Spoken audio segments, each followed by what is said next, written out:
Assalamualaikum warahmatullahi wabarakatuh. Kami dari kelompok 2 Geografi akan menjelaskan kerjasama internasional antara Indonesia dan Australia dalam segi bilateral, lalu kerjasama dalam segi multilateral dan regional. Sebelum itu, izinkan kami untuk memperkenalkan diri. Saya Kwenarta Dahayu absen 25. Saya Rafika Alia, absen 27. Saya Pramesita Yuning Kussumadani absen 24. Saya Nela Kanum absen 23. Dan Saya Lawrence Suberto Lesaguna, nomor absen 16. Saya Muhammad Rafi Akmaluddin, absen 21. Nah, sebelum itu, di sini kami akan menjelaskan yang pertama tentang kerjasama internasional bilateral antara Indonesia dan Australia. Nah, di sini tuh pengertian kerjasama sendiri itu adalah kerjasama yang dilakukan oleh dua negara berdasarkan kepentingan bersama. Dalam hal ini, Indonesia dan Australia menjalin kemitraan strategis untuk menciptakan kawasan Indo-Pasifik yang aman, stabil, dan makmur. Nah, kerjasama Indonesia dan Australia juga didasari oleh beberapa latar belakang penting. Yang pertama dari segi geografis, Indonesia dan Australia merupakan negara bertetangga yang letaknya sangat berdekatan sehingga saling mempengaruhi satu sama lain. Yang kedua dari segi ekonomi, kedua negara saling membutuhkan baik dalam hal pasar, investasi maupun teknologi. Selain itu, dari sisi sejarah, Australia merupakan salah satu negara yang mendukung kemerdekaan Indonesia pada tahun 1945, sehingga hubungan kedua negara sudah terjalin sejak lama. Adapun tujuan utama kerjasama Indonesia dan Australia adalah untuk meningkatkan volume perdagangan dan investasi melalui pengurangan hambatan tarif, meningkatkan kualitas sumber daya manusia, terutama di bidang pendidikan, serta menjaga keamanan dan stabilitas kawasan, khususnya di wilayah Asia Pasifik. Kerjasama ini diwujudkan dalam berbagai bentuk kerjasama, antara lain di bidang ekonomi. Kedua negara bekerja sama melalui perjanjian IACVA yang mencakup ekspor impor barang dan jasa. Di bidang pendidikan, ada Australia memberikan berbagai program beasiswa seperti Australia Awards, serta program magang bagi pelajar dan mahasiswa Indonesia. Kemudian yang terakhir, di bidang kesehatan, kerjasama dilakukan dalam penanganan penyakit menular dan penguatan sistem kesehatan. Selain itu, di bidang sosial dan budaya terdapat pertukaran budaya serta kerjasama dalam peningkatan sektor pariwisata. Nah, yang selanjutnya adalah kerjasama antara Indonesia dan Australia ini pastinya memiliki tujuan yang sama, yaitu ingin menguntungkan kedua belah pihak. Nah, jadi dengan adanya kerjasama antara Indonesia dan Australia yang sudah dibangun, Indonesia dan Australia juga memiliki perjanjian keamanan antara Indonesia dan Australia. Nah, perjanjian antara Indonesia dan Australia ini bukan baru pertama kali dilaksanakan. Sebelumnya, di tahun 2006, kerjasama Indonesia-Australia yang disebut Lombok Treaty. Nah, Lombok Treaty ini kerjasama yang ditandatangani di Lombok di tahun 2006. Yang selanjutnya ada kerjasama antara Indonesia dan Australia, yaitu Defense Cooperation Agreement 2024. Saat itu, kerjasama ini ditandatangani oleh Bapak Prabowo Subianto yang saat itu masih menjadi Menteri Pertahanan. Nah, tujuan dari kerjasama antara Indonesia dan Australia terkait keamanan ini untuk menegaskan bahwa Indonesia ini menjalankan politik luar negeri yang bebas aktif dan untuk memperkuat kerjasama serta keamanan tanpa adanya gabungan dengan blok-blok militer tertentu. Jadi, tujuan pastinya antara perjanjian keamanan ini tidak ada tujuan lain, yaitu hanya ingin supaya kawasan di Indonesia Pasifik itu terus terjaga dan kawasannya bisa stabil. Nah, perjanjian keamanan ini pastinya sudah memiliki tujuan, manfaat yang pastinya sudah sangat ingin dirasakan oleh kedua belah pihak, baik dari Australia maupun Indonesia sendiri. Nah, ini berikut adalah bentuk kerjasama antara Indonesia dan Australia di bidang maritim terkait keamanan wilayah kelautan, kawasan kelautan, yaitu Indo-Pacific Endeavour atau IPA. Nah, IPA itu apa? IPA itu adalah program yang dipimpin oleh Australia untuk menjadi kegiatan utama dalam upaya mempererat hubungan pertahanan, keamanan, dan diplomasi antara Australia dengan negara-negara yang ada di Indo-Pasifik. Jadi Australia ini nggak cuma kerjasama sama Indonesia aja sebenarnya. Australia ini juga kerjasama dengan eh, daerah-daerah yang berada di Indo-Pasifik, salah satunya Indonesia. Nah, kolaborasi ini tujuannya adalah untuk terus menjaga kawasan maritim yang berada di daerah Pasifik supaya kawasannya tetap aman dan terbebas dari penjajahan dari militer-militer di luar daerah tersebut. Nah, kolaborasi antara IPA dan Indonesia ini itu juga untuk menjaga keamanan perairan dan mendukung ketahanan wilayah yang ada di Indonesia, sekaligus berkontribusi penjagaan keamanan kualitas kawasan yang ada di wilayah tersebut. Jadi, misalnya kita nggak lagi kayak waktu itu di daerah pulau-pulau kecil yang saat itu tuh banyak yang ingin mengambil alih. Contohnya adalah negara Tiongkok yang ingin mengambil alih wilayah tersebut. Nah, tujuan dibentuknya ini adalah untuk menjaga hal tersebut supaya tidak terjadi pertengkaran antar negara. Nah, Indo-Pacific Endeavour ini pastinya juga memiliki manfaat lain. Nah, manfaatnya itu terkait ketahanan wilayah yang ada di Indonesia sendiri, khususnya yang pertama itu untuk meningkatkan kapasitas maritim yang ada di Indonesia. Jadi, gimana sih konsep dari peningkatan kapasitas maritim itu? Yang pastinya berkaitan dengan pengawasan laut yang ada di Indonesia dan pencegahan pelanggaran wilayah serta illegal fishing. Jadi illegal fishing ini adalah penangkapan ikan secara ilegal. Jadi eh, untuk meningkatkan pemahaman bahwa penangkapan ikan secara ilegal ini bisa menjadi eh, hukuman yang berat bagi para pelakunya. Jadi fungsinya adanya peraturan itu untuk menjaga ketahanan wilayah-wilayah laut di Indonesia yang memiliki potensi sumber daya alam yang bagus supaya tetap terus terjaga. Yang kedua adalah penguatan kesiapsiagaan. Nah, penguatan kesiapsiagaan ini tujuannya untuk meningkatkan kemampuan respon bencana dan penanganan krisis di wilayah nasional. Seperti yang udah disebutin tadi kan, kesiapsiagaan ini untuk menjaga sumber daya alam yang ada di Indonesia supaya terus terjaga, terutama untuk di wilayah-wilayah laut atau maritim di Indonesia.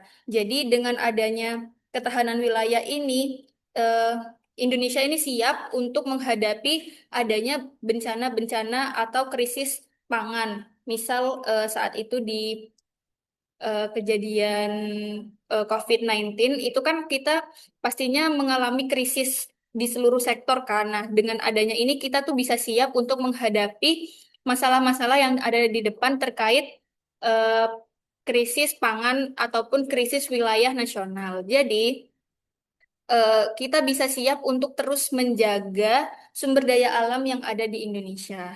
Nah,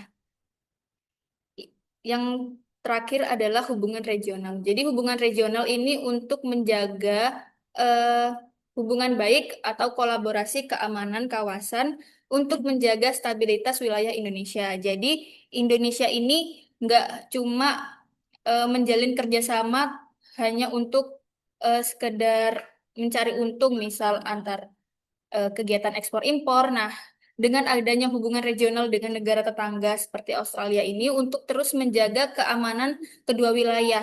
Nah, yang pastinya ini juga akan memberikan dampak positif bagi negara Indonesia itu sendiri. Nah, makanya dengan adanya hubungan regional ini kita bisa memperluas jaringan kerjasama dengan negara-negara yang ada di tetangga. Dan pastinya dengan adanya ketahanan wilayah di Indonesia ini, pasti ini bisa menjaga keamanan Indonesia dari berbagai hambatan dan masalah yang bisa muncul dari akibat hubungan dari negara-negara lain. Jadi, misal kita dengan adanya kerjasama dengan negara Australia, contohnya, kita ini bisa ibaratnya tuh kayak ada teman yang ngejagain gitu. Kayak ada bantuan, misal kita suatu saat mengalami suatu krisis. Nah, negara yang kita jadikan kolaborasi ini bisa saling membantu gitu. Mungkin kalau di kerjasama bilateral antara Indonesia dan Australia seperti itu.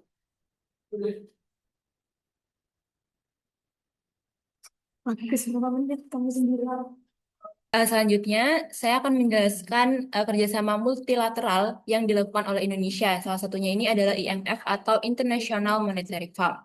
Nah, secara mendasar, IMF sendiri adalah organisasi internasional yang bergerak di bidang keuangan, di mana peran utama IMF sendiri yang paling dikenal adalah sebagai pemberi pinjaman dana darurat bagi negara-negara anggota yang sedang mengalami kesulitan ekonomi atau krisis keuangan.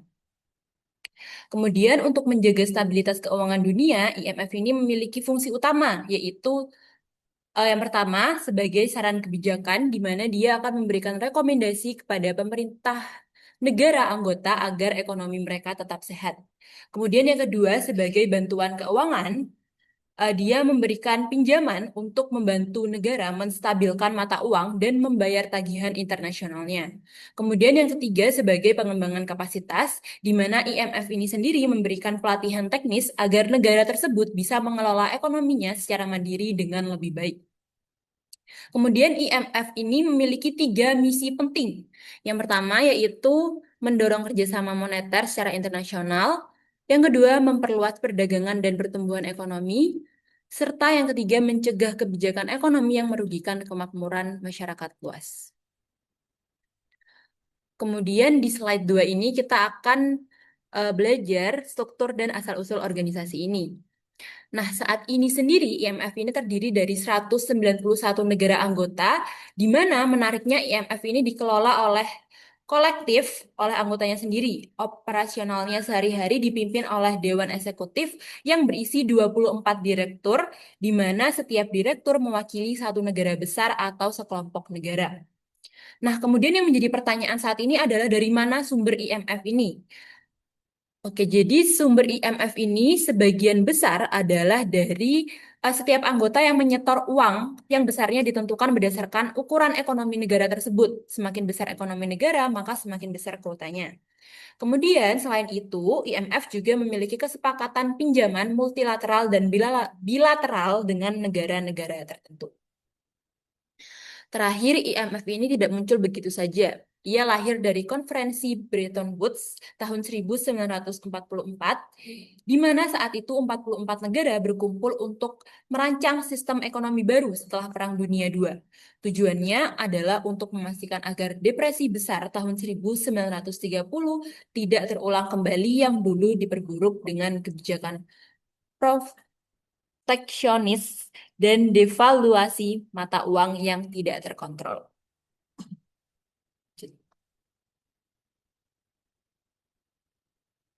Selanjutnya, kaitan kerjasama dengan IMF terhadap ketahanan wilayah di Indonesia. Nah, jadi ketahanan wilayah ini bukan hanya berkaitan dengan aspek militer maupun geopolitik saja, namun juga berkaitan dengan ketahanan ekonomi di setiap wilayah di Indonesia. Berikut beberapa penjelasannya. Yang pertama, stabilitas ekonomi mencegah krisis sosial di wilayah. Nah, jadi jika suatu wilayah kondisi ekonomi nasionalnya kuat dan stabil, pertumbuhan ekonomi dapat berlangsung merata sehingga lapangan pekerjaan dapat tercipta dan mengurangi resiko pengangguran. Dengan begitu, ruang-ruang konflik sosial akibat kesenjangan ekonomi bisa dihindari. Yang kedua, menunjang pembangunan wilayah yang merata. Wilayah yang merata dengan dukungan IMF untuk kebijakan ekonomi yang tepat, pemerintah Indonesia dapat mengalokasikan anggaran pembangunan secara lebih efektif, melakukan program pembangunan infrastruktur di wilayah 3T dan daerah yang tertinggal. Kemudian juga dapat memperluas akses layanan pendidikan maupun kesehatan, sehingga ketimpangan antar wilayah dapat semakin berkurang dan integrasi nasional semakin kuat. Yang ketiga, memperkuat ketahanan finansial dan nilai tukar. Jadi, finansial dan nilai tukar, pemantauan IMF terhadap stabilitas keuangan dapat membantu Indonesia untuk menjaga nilai rupiah terhadap mata uang lain dan juga menjaga kepercayaan luar negeri terhadap perekonomian nasional. Hal ini penting karena nilai tukar yang stabil dan sistem keuangan kuat dapat membantu wilayah-wilayah di Indonesia tetap tahan dari guncangan ekonomi global. Dan yang terakhir, respon lebih cepat terhadap krisis ekonomi. Melalui rekomendasi dari IMF, pemerintah dapat mengantisipasi resesi, mengatasi tekanan ekonomi yang dapat berdampak pada daya beli masyarakat di daerah, melindungi sektor usaha kecil dan menengah, sehingga masyarakat di berbagai wilayah tetap terlindungi dari tekanan ekonomi tersebut. Sudah pause. Itu Radit, piye?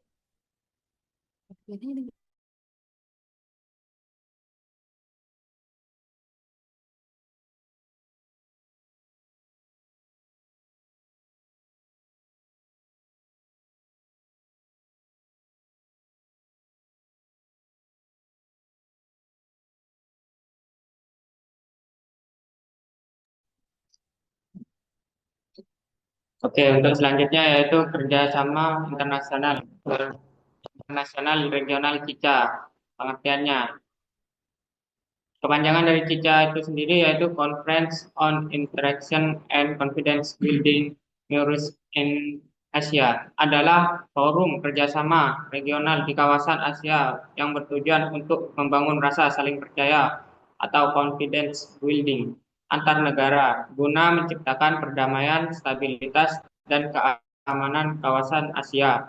CICA bukan aliansi militer, melainkan forum dialog dan kerjasama yang mengedepankan pendekatan damai dalam menyelesaikan konflik dan tantangan regional. Latar belakang berdirinya CICA.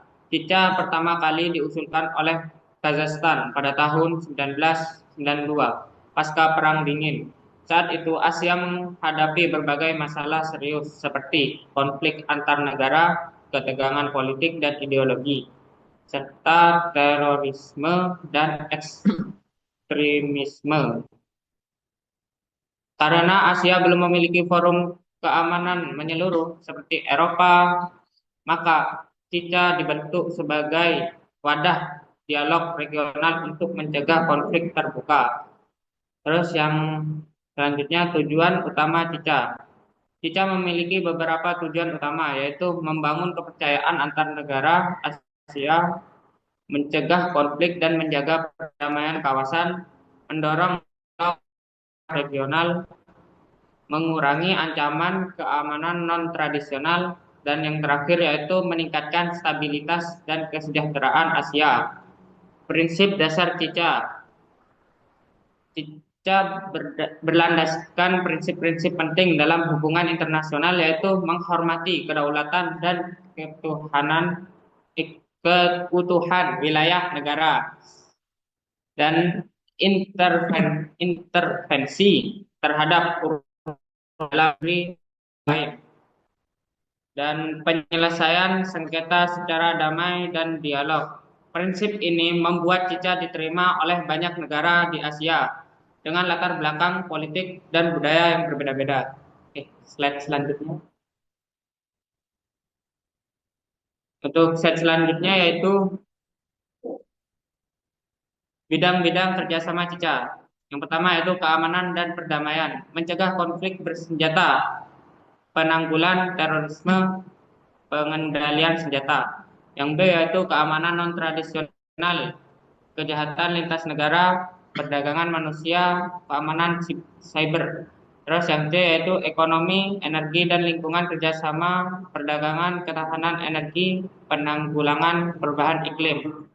Terus yang keenam yaitu keanggotaan CICA. Beranggotakan lebih dari 25 negara Asia, mencakup Asia Tenggara, Asia Timur, Asia Tengah, Asia Selatan, dan Asia Timur Tengah, dan menjadikan CICA sebagai forum keamanan regional terbesar di Asia. Dan yang ketujuh yaitu peran Indonesia dalam CICA. Indonesia aktif karena sesuai politik luar negeri bebas aktif, mendorong dialog damai, menolak penanggungan kekerasan, menjaga stabilitas kawasan Asia. Manfaat bagi Indonesia yaitu memperkuat ketahanan wilayah, menjaga keamanan kawasan Asia, meningkatkan posisi diplomatik Indonesia. Dan yang terakhir yaitu kesimpulan, CICA adalah forum penting bagi Asia, fokus pada kepercayaan dan dialog, membantu mencegah konflik regional, mendukung perdamaian dan stabilitas kawasan di Asia itu sendiri. Dan selanjutnya, Baiklah, sekarang di sini ada terkaitan dengan wilayah Indonesia. Yang pertama itu adalah menjaga stabilitas kawasan Asia. CICA berfungsi sebagai forum dialog untuk mencegah konflik antar negara Asia. Jika kawasan Asia stabil, maka ancaman konflik yang bisa merambat ke wilayah Indonesia dapat dicegah. Yang kedua, itu mengurangi ancaman keamanan lintas wilayah. CICA mendorong kerjasama dalam menghadapi ancaman lintas negara, seperti terorisme, perdagangan ilegal, kejahatan lintas batas. Jadi, contoh dari yang di atas itu adalah kerjasama informasi antar negara CICA dapat membantu Indonesia mencegah penyeludupan senjata melalui jalur laut. Yang ketiga, ada menjaga jalur laut dan posisi geostrategis Indonesia. Indonesia pada saat ini berada di jalur pelayaran internasional yang penting atau ALKI. Stabilitas kawasan Asia melalui CICA mendukung keamanan jalur laut dan wilayah perbatasan Indonesia. Kondisi Asia yang aman membuat jalur Selat Malaka tetap stabil dan aman. Dan yang terakhir itu ada memperkuat kedaulatan dan keutuhan NKRI. Dengan ikut aktif di CICA, Indonesia menunjukkan peran sebagai negara yang mengutamakan perdamaian, menjaga kedaulatan wilayah, dan menghindari konflik bersenjata. Dari semua itu, kesimpulan yang bisa kita ambil yaitu adalah CICA dapat memperkuat ketahanan wilayah Indonesia dengan menjaga stabilitas kawasan Asia, mengurangi ancaman lintas negara, serta mendukung keamanan jalur strategis Indonesia dan hal ini membantu Indonesia mempertahankan keutuhan dan kedaulatan wilayah NKRI. Assalamualaikum warahmatullahi wabarakatuh. Saya Radit Ajinanta Pratama, nomor absen 26. Saya akan merangkum hasil presentasi yang sebelumnya sudah dipresentasikan oleh kelompok saya. Sinergi kerjasama internasional dalam memperkuat ketahanan nasional Indonesia. Nah, kerjasama internasional Indonesia melibatkan hubungan bilateral, regional, dan multilateral untuk memperkuat ketahanan wilayah nasional. Di tingkat bilateral, Indonesia dan Australia menjalin kemitraan strategis melalui Lombok Treaty 2006 dan Defense Cooperation Agreement 2024. Nah, kerjasama ini menegaskan politik luar negeri Indonesia yang bebas dan aktif melalui program seperti Indo-Pasifik, Endeavour atau biasa disebut IPE, yang fokus pada kolaborasi maritim antara ADF dan Bakamla guna mencegah pelanggaran wilayah serta meningkatkan kesiapsiagaan bencana. Nah, selain keamanan, hubungan ini mencakup sektor ekonomi, pendidikan, dan sosial budaya demi meningkatkan kualitas sumber daya manusia. Di tingkat multilateral, Indonesia bekerja sama dengan IMF, International Monetary Fund, sebagai organisasi keuangan global yang beranggotakan 191 negara. IMF berguna menjaga stabilitas moneter melalui sistem kuota dan bantuan finansial. Nah, bagi Indonesia, kerjasama dengan IMF bukan sekedar urusan fiskal, melainkan fondasi bagi ketahanan ekonomi wilayah. Stabilitas ekonomi yang terjaga dapat mencegah krisis sosial di daerah-daerah, menunjang pembangunan wilayah yang merata, serta memperkuat nilai tukar rupiah dan ketahanan finansial nasional dari guncangan global. Sementara itu, di tingkat regional, Indonesia berperan aktif dalam CICA, Conference on Interaction and Confidence Building Measures East Asia. Forum yang beranggotakan lebih dari 25 negara Asia ini bertujuan untuk membangun rasa saling percaya dan perdamaian tanpa melalui aliansi militer. Melalui CICA, Indonesia mendorong dialog damai dan menolak penggunaan kekerasan dalam penyelesaian konflik. Kaitan CICA terhadap ketahanan wilayah Indonesia sangat signifikan, terutama dalam mengurangi ancaman keamanan lintas batas seperti terorisme dan perdagangan ilegal. Nah, selain itu, forum ini membantu Indonesia menjaga jalur laut dan posisi geostrategisnya di alur laut Kepulauan Indonesia (ALKI) dengan aktif di CICA. Indonesia memperkuat kedaulatan dan keutuhan NKRI, memastikan stabilitas kawasan Asia tetap terjaga, serta meningkatkan posisi diplomatik di mata dunia. Seluruh rangkaian kerjasama ini, baik di bidang ekonomi maupun keamanan, bermuara pada satu tujuan, menciptakan wilayah Indonesia yang aman, stabil, dan sejahtera. Sekian dari kelompok kami. Terima kasih. Assalamualaikum Assalamualaikum warahmatullahi warahmatullahi wabarakatuh. wabarakatuh.